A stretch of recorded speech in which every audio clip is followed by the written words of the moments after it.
ያው አሁን ለመስራት ያሰብኩት የበተር ናይፍ ነው ማለትም የማርማራታ ቢላዋ ነው። እስቲ እንየው ምን እንደሚሆን። ያው ከመከራ አቆራረጥ በኋላ እዚች ላይ ደርሳለች። በስሚላ እንጨቱ ደረቅ ነው አይገልጸውም። በተለይ እዚህ ቂጡ አካባቢ ጥቅጥቅ ያለ ነው፣ ደረቅ ነው በጣም። በስሚላ በዚህ ቢላዋ ነው እየታገልኩት ያለሁት። እሺ አሁንም ትንሽ እየሄደች ነው።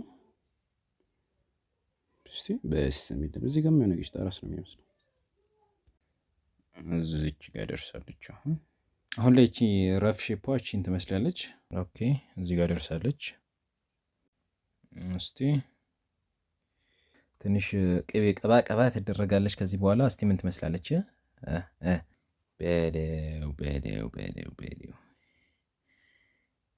ቆይ እንትን እንዳታለ ይኸው በተር ናይፌ አልቃለች ማለት ነው። አልሐምዱሊላህ ማሻአላህ። ይበቃል በእናታችሁ።